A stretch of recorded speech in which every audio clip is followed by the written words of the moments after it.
Let's connect with the Chairman and Managing Director of BHEL, Nalin Shinghal, to talk about what is the way forward for the CapEx cycle, how things are moving essentially for BHEL, and now that the order book has crossed 1 lakh crore with the addition of recent Vande Bharat order, what could be the execution period like? Nalin, good morning. Thank you for joining us. Walk us through first with a bird's eye view of what exactly is happening to the sector, because last couple of years, some would say for BHEL, they actually have been mixed. Yes, that's true. So if you are looking at an overview of how the business has been moving, we all know that almost 3 years, our primary business, we had been focusing on the thermal sector, and almost for a complete 3-year period, from August 19 till about till September 22, there was nil ordering in the thermal sector. So that had affected us immensely. Then we were also being, the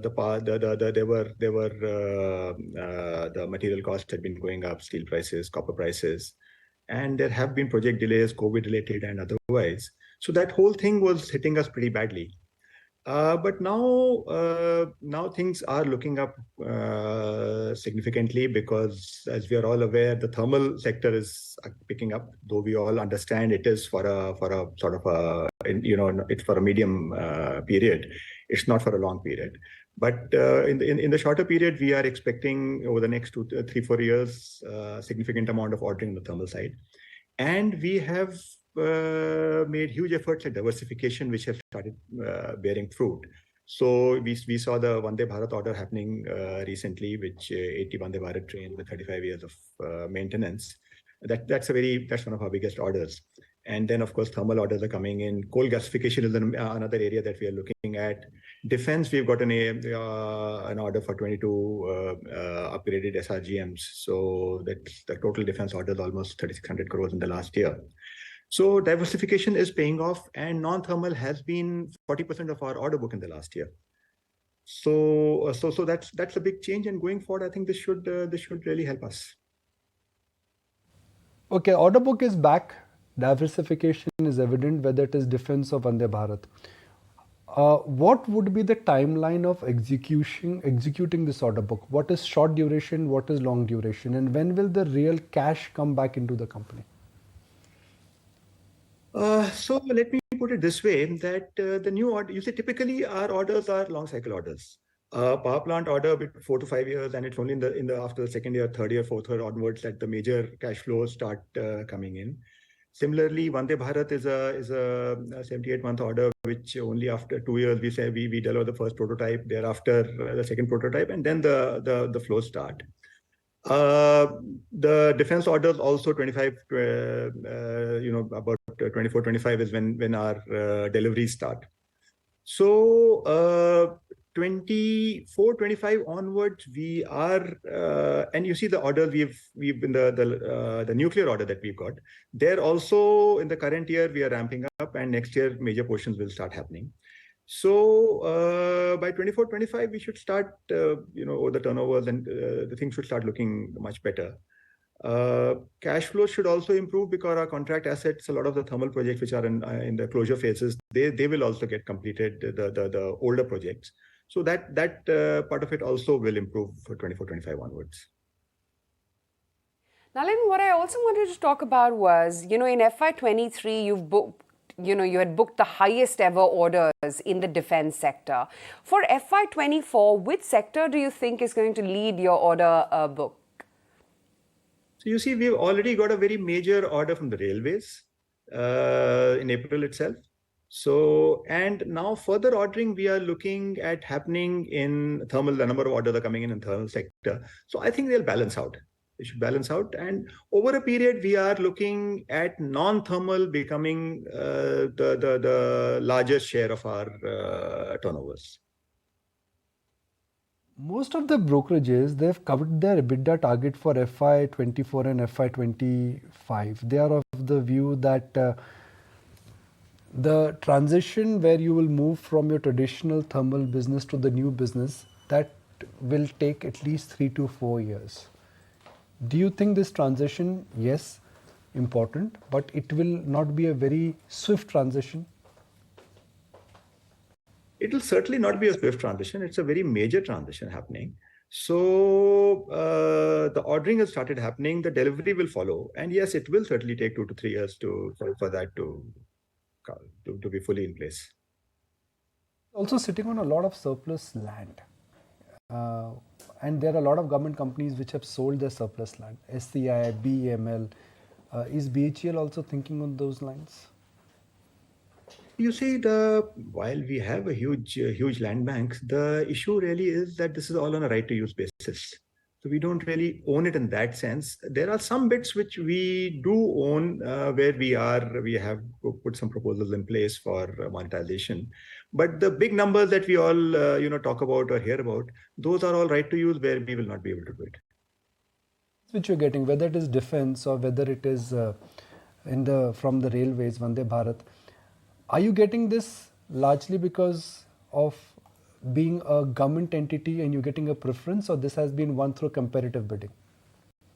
No, all our tenders are competitive bidding. There is nothing we get on getting preference. So these are all coming through competitive bidding. Vande Bharat was a very tough fight, and we have done that. That you had to cut the prices by 12% to match the bidder? That's right. So then how will you make money, sir? If you cut margins, if you cut it by 12%, that's the other part, that you're getting orders, but where is the money?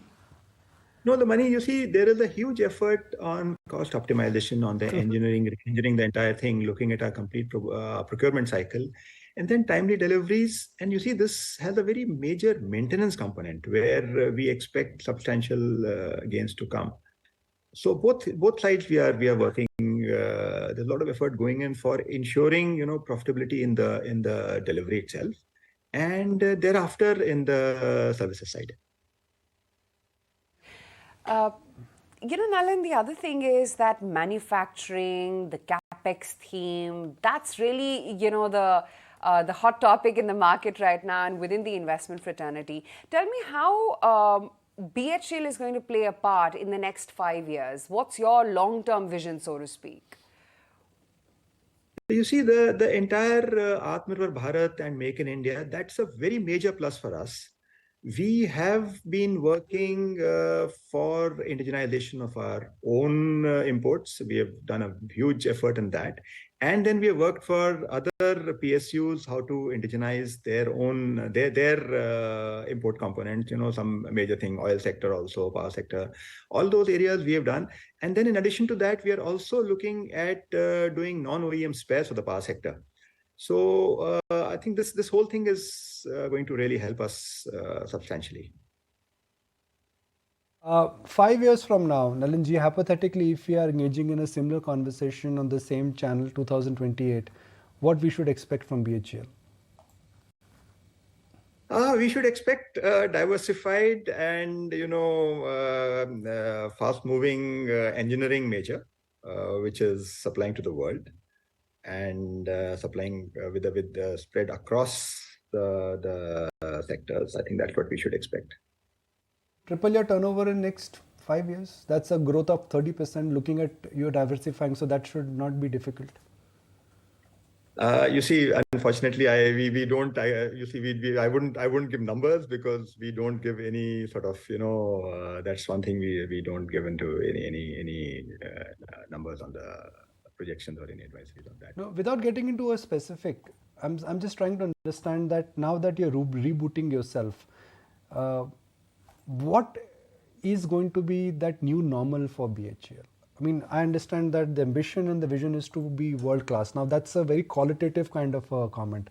But if you have to be specific in terms of the linearity, you got to give our viewers something, sir. So, okay. So, as I said, that's that. Without getting into numbers, let's look at the areas we already talked about. We talked about railways, we talked about defense. Then in addition to that, coal gasification, you see, while thermal power is on the downtrend, but then we already have a target for 2030 for 100 million tons of coal gasification. BHEL has the only technology for proven technology for gasification of the high ash Indian coals, and we have now commercialized, gone to the commercial scale with that. We are in the process. We have already signed an MOU with Coal India in the process of setting up a JV for that. So that's going to be another very major sort of a business coming up. So these put together, when I say world class, so the elements are in terms of the engineering capability, which you would agree that there are very few organizations in the country which can match BHEL's engineering capability as well as manufacturing capability. So quality is another very major initiative that we have taken on that. And over the last 3 years, we have been really, quality first. We have worked on a quality first initiative, which has already started paying us dividends. So in those terms, in terms of the customer service aspects and in terms of the capability, I think that is what we are talking about. Ji, really appreciate your time. So glad to join us, and so interesting to hear about the reboot of BHEL. I mean, as a member of press, I've had the fortune of covering BHEL when I was in Delhi. The Khelgaon office is where I used to come. So it's got really good memories in terms of my association with BHEL. Would love to see you again here. One of those days, sir. Asiad Village. Asiad Village. Next to, what was that mall? No, Asiad Village, Shriford Auditorium.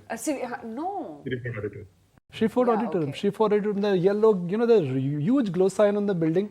BHEL, it was one of the tallest buildings. At 5 o'clock, I was there, by the way, one day.